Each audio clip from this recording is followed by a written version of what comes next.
organization founded by concerned board members, mainly myself. Jay mentioned I'm a board member of Sunnyside Towers. Alicia Fernandez, who's board treasurer of Queensview. Charles Herzog, who is the board president of Celtic Park. And Shonda Goen, who is the president of Berkeley Towers. And all of us have been putting in a tremendous effort towards advocating on your behalf, on behalf of all of our residents and shareholders, to make sure that we protect our buildings from the worst consequences of Local 197. So if you're interested in learning more about us specifically, I hope that you will check out our website, westernqueenscc.org. We brought QR codes where you can just scan them and go directly there, and you can sign a petition. You can write to Julie Wan, who's here, she's a council member, and you can contact us directly to stay involved. Our group, which is also known as the WQCC, first held a town hall this past July because we felt like there was a real lack of information available to shareholders about how Local Law 97 would affect them. So if you were here for that event as well, I want to thank you. The reason we put together a second event so quickly is because we do potentially have a very positive update on our effort to amend Local Law 97 and make it possible for co-ops to comply with this law without going broke, basically. So the new amendment is called Intro 1197. It has been introduced to City Council, and it is designed specifically to protect co-ops like all of ours.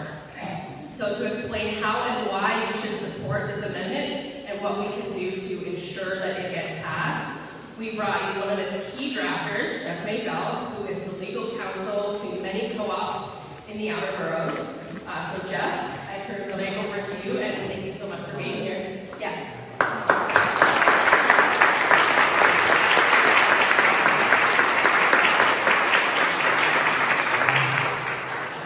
As a co-op lawyer, and good annual meetings don't usually get applauded.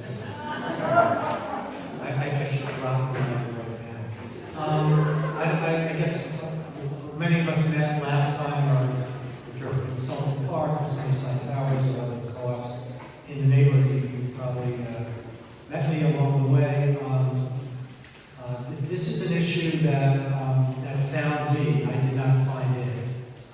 Representing co-op and condo boards, and I have the distinct pleasure of spending 2 to 3 and sometimes 4 nights a week in board meetings or annual meetings, so don't be jealous of my glamorous life. I spend more hours in lunch rooms and co-op basements than I care to admit. But in my endeavors, and when Local Law 97 came about, it came about with great fanfare and positivity, and we all thought, greening the planet is a great thing, and carbon reduction is a great thing. And they always say there's devils in the details. And when the details came out, I began to realize that co-ops and condos are basically the only homeowners in New York City that have to comply with this law. If you're a rent-stabilized tenant, you don't have to comply. If you own a home, 1, 2, 3, 4 family home, you don't have to comply. You're exempt. And so you're in there with the big commercial buildings. And then when you do the metrics and the calculations on the Local Law 97, it's the same calculations and the same penalties that you have to pay, and the Woolworth Building and the Empire State Building have to pay. The difference is for them to pay it, they can go to their stockholders, their investors, whatever, and raise their rents and whatever COLA increases they have in their leases, and it's not a problem. When it comes from co-op and condo homeowners, it comes out of your pocket, and it's already a stressful situation now because co-ops and condos economically in the city are under siege because of unfunded mandates like Local Law 11 and the like. And now, I'm sure you guys, who's ever doing their budget, how are your insurance rates going? It's a disaster. So there's all these pressures, and then we have sort of this city-made pressure known as Local 11.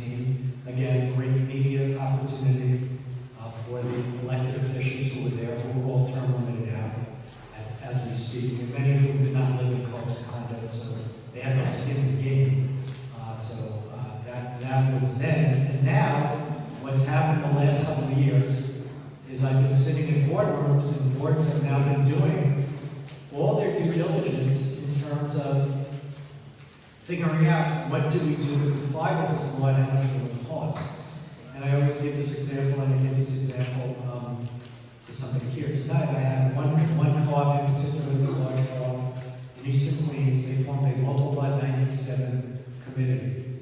They were people younger than me, enthusiastic about helping the environment, and they spent a lot of time investigating. They hired all the big companies. They got a tremendous 50, 60-page report, and the back page is where all the numbers were. And it looked like a typo because the costs to comply, the penalties were, hundreds of thousands of dollars, tremendous penalties. And the cost to comply, we did the math, was $30,000 to $40,000 per apartment. And then you do the math a little further and you say, well, if we finance that, the interest on the money they would have to borrow would increase their maintenance 20%. That's without the principal. So that's sticker shock.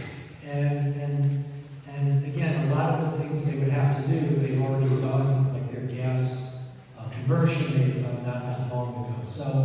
So they were distraught. They came into this with all good intentions. And, again, through all these kinds of experiences, we were trying to develop a statute that addressed specific situations. We understand local law 97 is not going away, and we understand that it's going to be implemented, but we also need our elected officials to understand co-ops and condos, especially working class and middle class co-ops and condos, are in a different position to pay than wealthier buildings and commercial buildings like the Woolworth Building, the Empire State Building, and Billionaires Road in Manhattan. So we came up sort of with this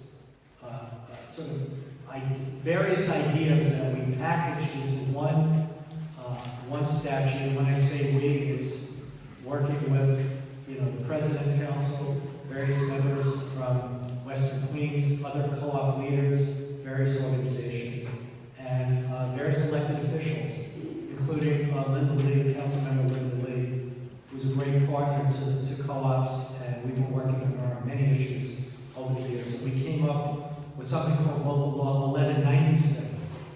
So I wasn't that good at math, but I did figure out the odds of them having the same last two digits is 1%. So, right? Anyway, so Local Law 1197 basically takes the rigid view of Local Law 97. This one-size-fits-all carbon emissions is measured times a penalty metric, and says, wait a second, there's things that are happening here that are not being considered. There's more to saving the environment than reducing carbon emissions. And Local Law 97 misses a lot of it. And this law is a bit of a catch-up. When I was speaking to people tonight, and they asked me, what about this, what about that, what about wind generation? What if we put something on the top of the building? Will that count? And the answer is, the law is not, the intro is not in stone. It can always be amended, it can always be changed, but it's a working document that we're presenting to various council members. There's already 16 sponsors. We have pledges from 3 more, and there's 2 or 3 more that are very much interested in sponsoring it. You need 26 sponsors to get at a committee, and you need 26 sponsors to have it pass. I have spoken to some of the sponsors, and the general consensus that they've given me is they haven't gotten too much pushback from any other council members, and the ones that they explained the law to said, oh, that's a good idea, that makes sense. So the law is designed to, it's the path of least resistance. Let's take the vulnerable co-ops, let's take the most vulnerable co-ops and condos and see what we can do to provide some relief, while at the same time ensure that Local Law 97 is compliant. So the law takes into consideration various things that the current Local Law 97 doesn't. So I'll go through it. First of all, open and green spaces.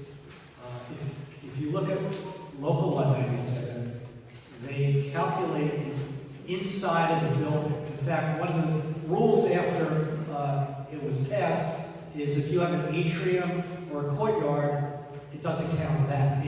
The rulemaking has gotten backwards. It's gotten worse and worse for corporate homeowners. And that's a result of who's making the rules and who's not involved in the process. It's basically this community is not involved in the rulemaking process. There is little or no representation of the co-op community in the rulemaking process. I have a friend on the rulemaking committee, and he said to me he never heard the word co-op once in all his time there. So you're not being represented there, okay? It's a bunch of yes people and technocrats and technical people who are not trying to help you. They're trying to make sure that this law is enforced as strictly as possible. And again, I would love it to be enforced strictly as possible if it didn't result in bankrupting my clients. So the first thing is to count green and open spaces. And why do we want to do that? Well, if a building is 50,000 square feet and it's sitting next to another building sitting next to another building, there's no trees. You know, that building, there's more pollution in that area. If there's open and green spaces, there's trees, there's open space, and that should count for something. If I have a complex that has acres and acres of open land, that should be factored in at some level. How it's factored in, we'll leave that to the experts. Trees should count. Trees should help you, because trees are good for the environment. The law is basically ignores the trees, and you can cut down every tree you see, and it wouldn't affect you in your local limits compliance. Two, and this is a big one, and Charles will get into that when he talks about Celtic Park. There was a big push, between 2010 and 2015 to convert from oil to gas. Number 6, oil was outlawed. A lot of buildings spent a lot of money to convert to gas. Retrofits like that have a life expectancy of 15 to 25 years, not 10 years, not 12 years. So if you just retrofit into a gas conversion, that should be factored in to the calculation. Another thing, solar energy, solar panels. The way the law is calculated, I don't want to get too far into it, the grid is basically your electric usage is being carbon producing based on how much renewable energy is in the grid. Right now the grid is 85% fossil fuel burning. As time goes on, it's pretty much a phony metric that will deem the grid more renewable energy. So in the future, any electricity that you use won't count against you for your penalties. So if you put in a solar project, it won't help you at all by 2030, 2035 in terms of penalties. There's co-ops, and Chuck will get into this, that have built solar.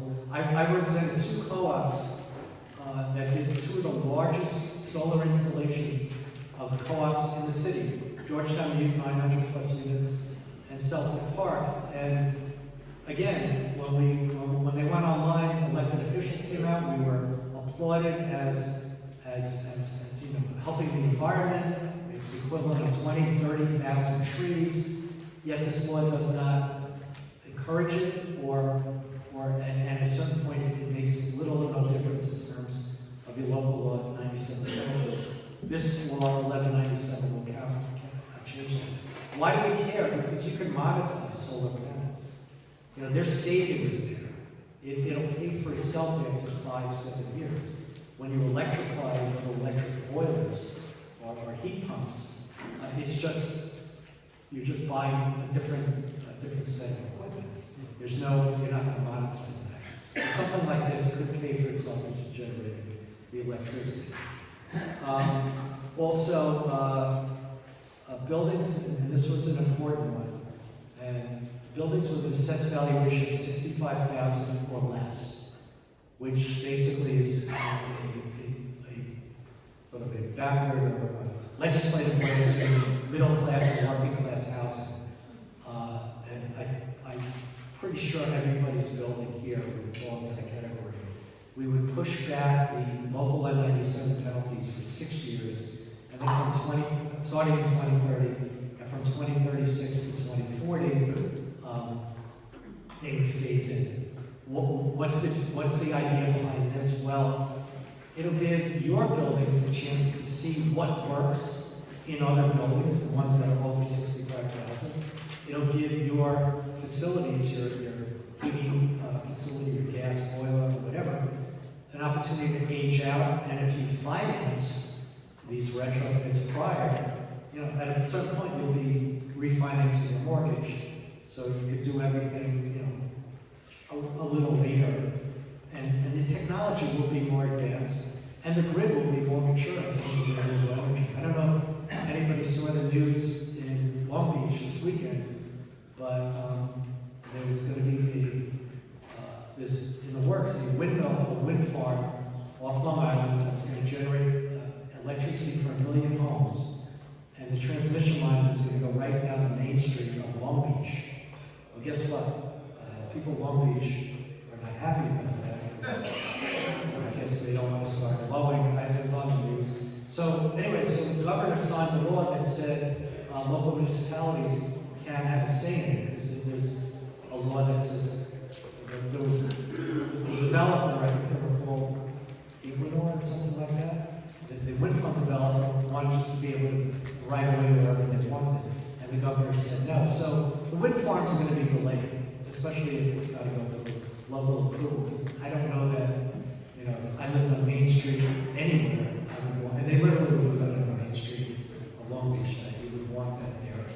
Again, our grid now is 85% fossil fuel right now. There is some hydroelectric that's going to come down from Quebec. That's going to be about 15%, which is good, but it's going to be right in that story. It actually be good for the neighborhood. But getting the rest online is going to be a challenge. But the law says you have to do it in time, but the grid doesn't have to be ready in time. And again, that's not fair to you guys. Another thing, and we discussed about this last time, local law 97, 45% of the buildings are not subject to either no fines or minimal fines and minimal standards. And that includes hospitals, power plants, rent-stabilized buildings, 35% or more rent-stabilized apartments, buildings under 50,000 square feet, so 1, 2, 3, 4 family homes. NYCHA housing, and believe it or not, they exempted New York City buildings. So the building that the city council was in when they passed this law was exempt from the law they just passed. Why? Please. I don't know. We met with the drafter, the chief sponsor of the bill, Costinius. It's your guy, you elected him, not me. And we asked him why. And we said, why are rent-stabilized buildings exempt of clubs and condos aren't? You mean somebody that puts a down payment down and takes a mortgage and invests in their community? Let's penalize them. On what planet does that make sense? Well, rent-stabilized tenants would have to pay it out of their pockets. The landlords can pass the costs on to them. I said, what do you think co-ops do? I mean, it was a political carve-out, because there's, whenever you watch the news and they want to raise rents 2, 3, 4%, they have the hearings in Manhattan, and there'll be 20 people with placards. That makes the news. The tenant lobby is very strong and very organized. The co-op lobby is not. And if it wasn't for these guys doing what they're doing tonight, and what we're doing in other parts of the city, this would slide through. You never know the difference. And when you get your maintenance bill, it says local law 97 surcharge, $100 a month, $200 a month, you wouldn't even know what it meant. So you have a debt of gratitude to the people to my left, because they're watching your backs.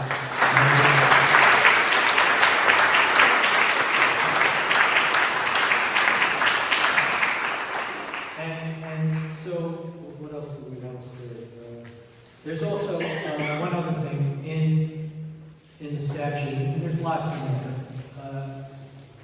penalties will be determined, and the severity of penalties, by the median value of your property. And again, your property has a valuation for tax purposes. It's not your market value.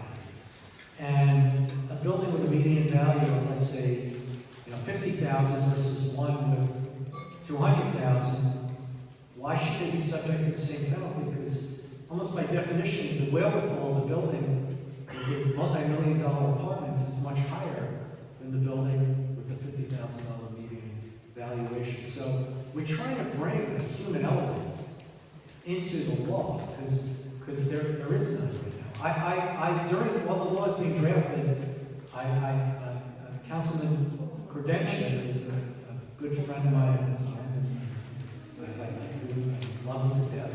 He made a nice appointment. I got to meet some of the drafters of Local Law 97.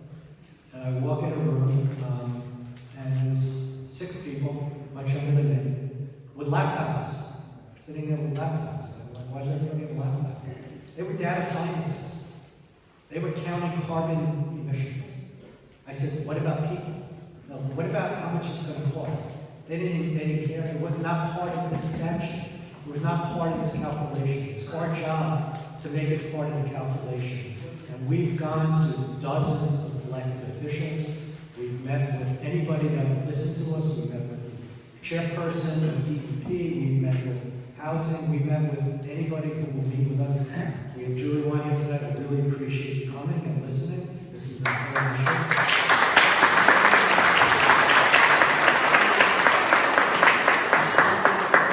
As I said, we have almost 18 sponsors. I think we're going to get more. We're working on it. The law is not by climate deniers. It's by people that want to be able to afford to live in New York City and don't want to go bankrupt and want to be able to have a co-op and condo that's functional. We've been attacked after this meeting. I don't know where you're from, but one of the media outlets said, "Oh, we're funded by big real estate." I'm getting paid nothing to be here tonight, just so you know. Everybody here is I'm not complaining. It's my honor to help, and I can help based on my years of experience. And these people are working hard to make sure that there's fairness in this law. And there's what's your budget? 0? Yeah, so, We spend money. Yeah. I pay, you pay your own parking, I just pay my own Uber. This is pure grassroots. Okay, and for somebody to say it's big real estate behind it, it's just a cheap shot. I've heard it's going to cost New York City jobs. Everyone's excited they're going to build a $6 billion electrification industry. Well, where does the $6 billion come from? It comes from you. So it's just taken from one pot and put in the other. I was reading about 32 BJs, excited about all the jobs. Well, what about the jobs you're going to lose in the co-ops because you won't have the ability to pay all the porters and supers? So there's got to be a balance here. The law, based on the experts I've spoken with, the effect on the environment if 1197 passes on the world environment is negligible, below 0.0001% in terms of the world community. So we're not asking we're just asking for common sense. We're just asking, don't kill us. Let us be, and we will make the retrofits in time, and when we're able to do it. I think that's it. We'll take questions later. Jane, I'll give you back the floor.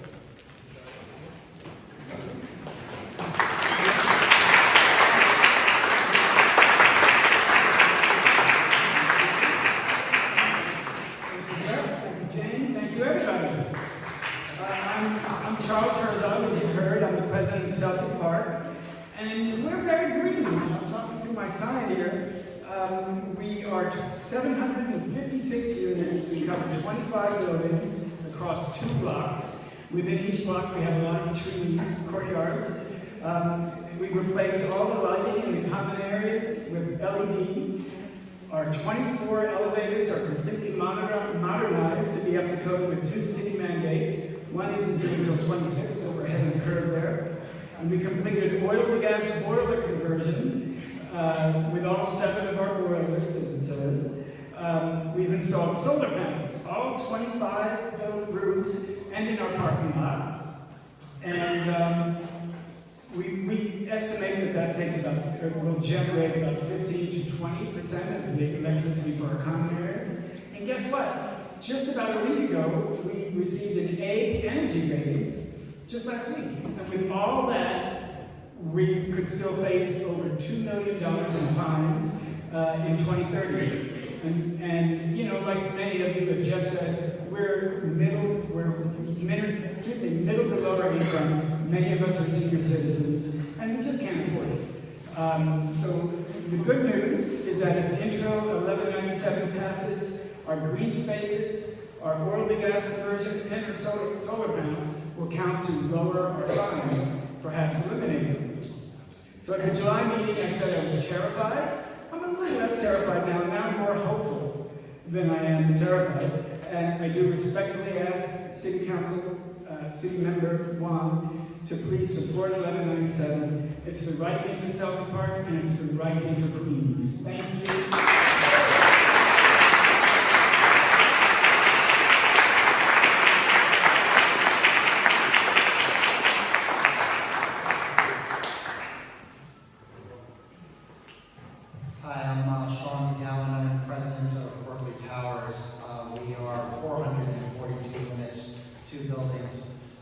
Quick question, how many people here are on the board of directors of their buildings? Anyone? All right, great. So, how many of you have gone to Accelerator? There's about a dozen, maybe more. Raise your hands again, I'm sorry. Yeah, I'd say we're about 15, between 15 and 20 board members here. So, how many of you have been to Accelerator.nyc? So, a few. How many of you don't know what that is? Okay. So, I am here tonight to support Intro 1197. We have 18 sponsors, we need 26. My goal is to make everyone here, especially the board members, know what that is. Accelerator.nyc is what you need to go to find out what your local law 97 fines will be in 2024 and then in 2030. So it's accelerator.nyc, the drop-down menu, choose local law 97, punch in your address. It'll tell you your 2024 fines and your 2030 fines. I'm going to say about a year ago, a year and a half, when I started hearing about 97, I said, all right, how do I do this? And really, I got a lot of shots. Jeff mentioned Costa Constantini, sorry, I mispronounced his name. Even though our sons play baseball together, I still screw up his name. And I even went to him, and we just didn't really, he still at that point didn't really know where to guide me. Since then, I talked to my lawyers, found out about Accelerator at NYC. You go there, you schedule a meeting with your representative online, they'll do a Zoom meeting. We did that last week.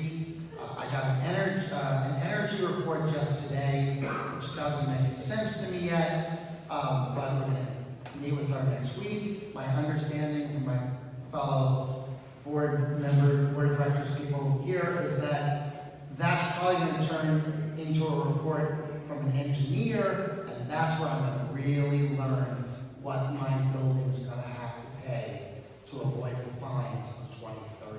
I have no fines for 2024. The next stage, whatever that may be, and there's some big things like replacing your boilers or heat pumps, and I'm just learning this. Hope if I'm getting anything wrong, let me know, because I don't want to give wrong information to this room. Heat pumps strike me as the absolute most expensive thing, which would almost definitely make me have to take a mortgage, which would then become built into the maintenance fees. So it's going to eventually come out of the pockets of me and all of my neighbors. So what 1197 does is it revises local law 97. I thought of it kind of like software. If when software comes out, the 1.0 comes out, and then you find all the bugs and things are like, oh, it doesn't really work, and they release 1.2, and and 1.3 to fix things, the huge changes might be 2.0 or 3.0. I view 1197 as like local on 97.1. In that, say, okay, sub-meter. If you don't have it, right now, the way the law is built, you're not getting any credit. You'll put all the money in, you'll do all the work, you won't get any credit. 1197, you get the credit. Oil to gas, right now you put it in, you don't get any credit. You put it in with 1197, you get the credit. As solar panels, I happen to be in a building on a hill, so I was talking to Jeff about the idea of maybe wind turbines. I learned the hard way, when you have anything that shakes, you bring up a lot of sound prevention, and you're going to wake up the people on the top floor. So I want to put solar panels. I'd be more than willing to, I should say. I would be more than willing to put in solar panels, more than willing to go to sub-meter. I don't want to go to sub-meter. Who would want to do that? It's asking for pain. But the truth is, once you start making people pay for something, they use less of it.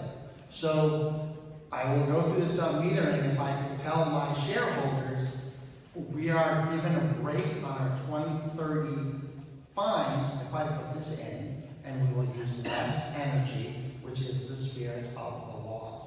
So solar panels, and then the gross floor area, the GFA, that's just measuring the buildings accurately. So my goal tonight is that everyone understands that we are here to have you support local law 1197, which is amending 97, to give board of directors more credits to do things to fight climate change and lower their fines in 2030. We have 18 city council people on board. We need to get 8 more. And go to accelerator.nyc and find out what you owe and set up a meeting. And when you get to that point, you set up the meeting, you get the energy report, you get the engineering report, then you will really know what you owe, and then you'll understand why we're here today. A few of the people here have done that already. And say, wait, how do I pay for it? There are government programs, but they're not that easy. Some of them don't apply, some of them are more like tax rebates or tax deductions over time. So I'm not even to that point yet. I'm finding out what we can do, how much it will cost, and if I'm going to have to take on a mortgage to do it, which obviously I don't want to do. Hopefully that makes sense. Does that cover it? All right, thank you.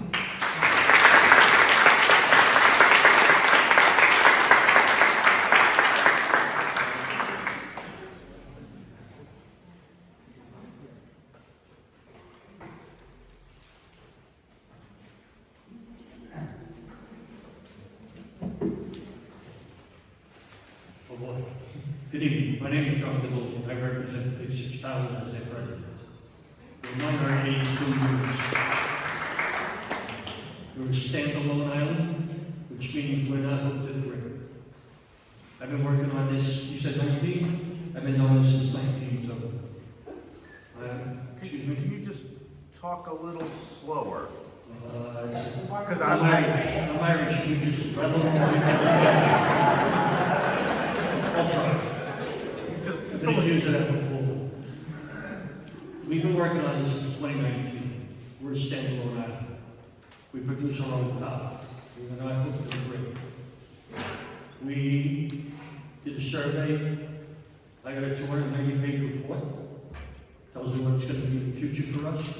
The future's dim at the very best. We had 3 different consulting firms bid on this project just to get us there. And the one guy did tell me, by 2030, the Con Edison will be fully green. They'll only be between 68 and 70% green. At that point in time, their fines are going to be your fines. That's the problem. We need $500,000 to do a survey with Con Ed so we can make the grid, which will cost us an additional $13 million. We are maybe middle, local. We're in Mitchell-Lama. Some of the rules they have don't apply to us, but some do. I will tell you, if you go for electric boilers, they don't exist today, but if you do that, there's an 18 to 24 month period that you have to go through DEC to get approved. And it's self-defeating, it really is. I'm glad to hear there's some things out there that will help us to some degree. I'm also happy that Ms. Wine came here tonight, because she told me something I had no idea about. There were 5 standalone islands in the city. The guy out in Brooklyn told me, we went to a meeting, and we've met constantly. We've met with Ed, we've met with the Accelerator Program, we've met with the Office of the Mayor, we had a legislative breakfast, Ms. Wine can tell you. We had Neil Lashburn there, we had Grace Smith there, we had everybody that represented my community. My community is bifurcated as far as house reps go. We have 2. One has 1 building. Makes no sense to me how they did this, but they sure did it. The problem is funding. Funding's an issue for everybody. And I guess I get upset when they pass these local laws, and they don't give you any money to do it. They just assume that you're going to do it, that you have the money to do it. I don't have the money to do it. I know that Queensview has a big nut. We got a big one. I got a $53 million mortgage sitting out there. How the hell do I borrow that money? All good for us. But I do support this particular measure because it will reduce some of my funds. I'm on 13 acres of land. I have trees. I have grass. I have water. Solar doesn't work for us because of the configuration of our buildings, 1 parking lot, maybe 2 buildings. It's difficult. I mean, I have dual fuel for boilers. We had a flood 3 years ago. Yeah, something like that. Unfortunately, our insurance carrier made it very difficult to do what we had to do. And they hold all the costs. 20% increase, I already paid. 20%. And she's not nice. She would love to get rid of me. But I do introduce this. And it's difficult. And I don't know what your boys tell you or don't tell you. My people don't listen to me. They think I'm lying. And I know I'm not lying. I mean, to be very honest, I'm 73. And I'm too old to be doing this anymore. I really am. I don't need this heartache. I mean, but you need to support this, whatever it's going to be. You need to support 1197. If you don't, I'm going to tell you, all hell is going to break loose. And I'll end with what I told Mike Generis when I met with him. I said, if you introduce this and he's marching down the highway where the tunnels are going to come, you guys are going to get the job. They're going to find people who will come in and take it over with more common sense than applied here. Now, I understand everybody that did this law is gone. Well, this one has to pick up the ball. It's unfortunate. So I thank you for listening to me. We're going to stay together, because if you don't, I'm going to tell you, sometimes they don't take care of us. Thank you.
Because the mayor's office, when I spoke to them today, asking them to attend, which they couldn't because of scheduling, but I want to make sure in future meetings that they all attend, that for them, for whatever reason, they're fixed on making sure that the revenue that they generate or the cost that they want to see per fine per year for 2030 and beyond are fixed. So they don't want to see any decreases in that, and that is a problem. So even if we say in some years from now, we can push it back, I do not want us to have the same conversation a few years from now on how how we're going to calculate these fines. So I love the idea of making sure that solar panels, other wind power, whatever it is that we can do to make sure that we're minimizing fines, and my focus has been the same. Since the last conversation that I had with you here is focused on fixed income, especially for our seniors and our working class families, that it should be calculated by income level, not just by co-ops. And it makes no sense to me why homeowners were exempt, yet co-ops were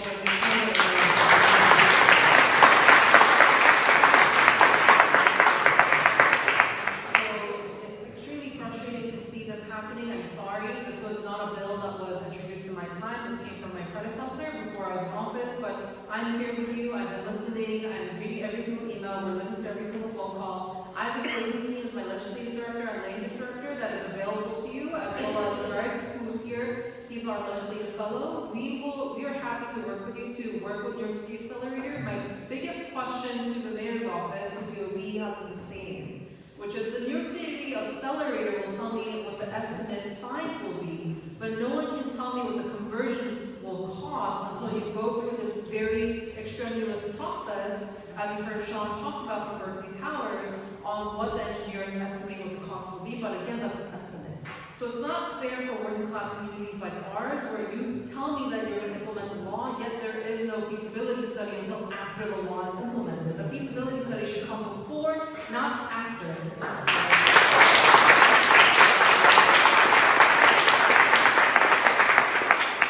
we've had a slew of questions, which is why I have been doing a lot of due diligence. What I've seen in the last year and a half since I've taken office is that we have a lot of very well-intentioned laws. As you heard from every single person here, nobody is denying climate change.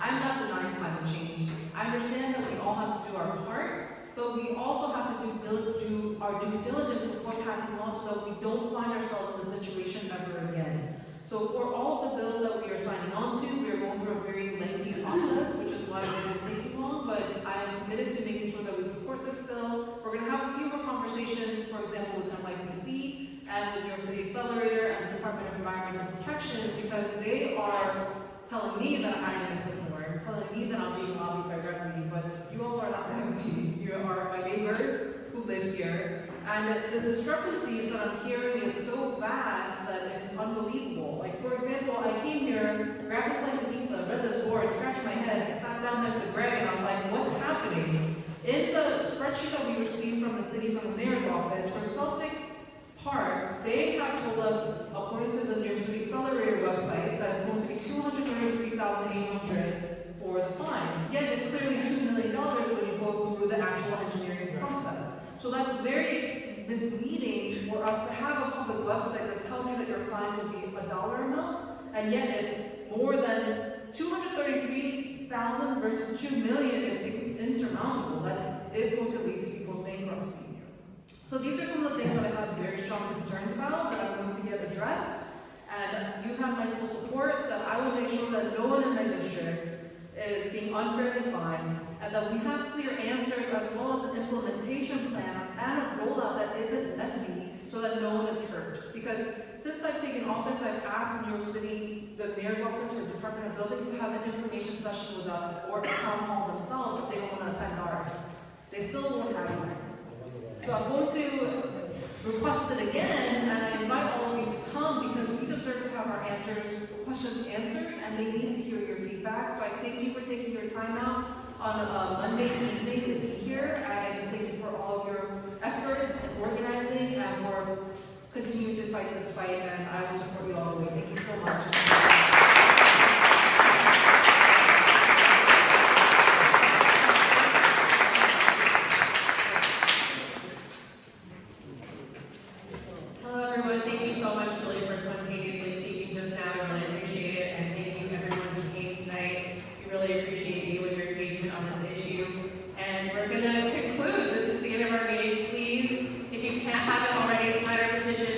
Support intro 1197. We're trying to protect all of you who really want co-ops.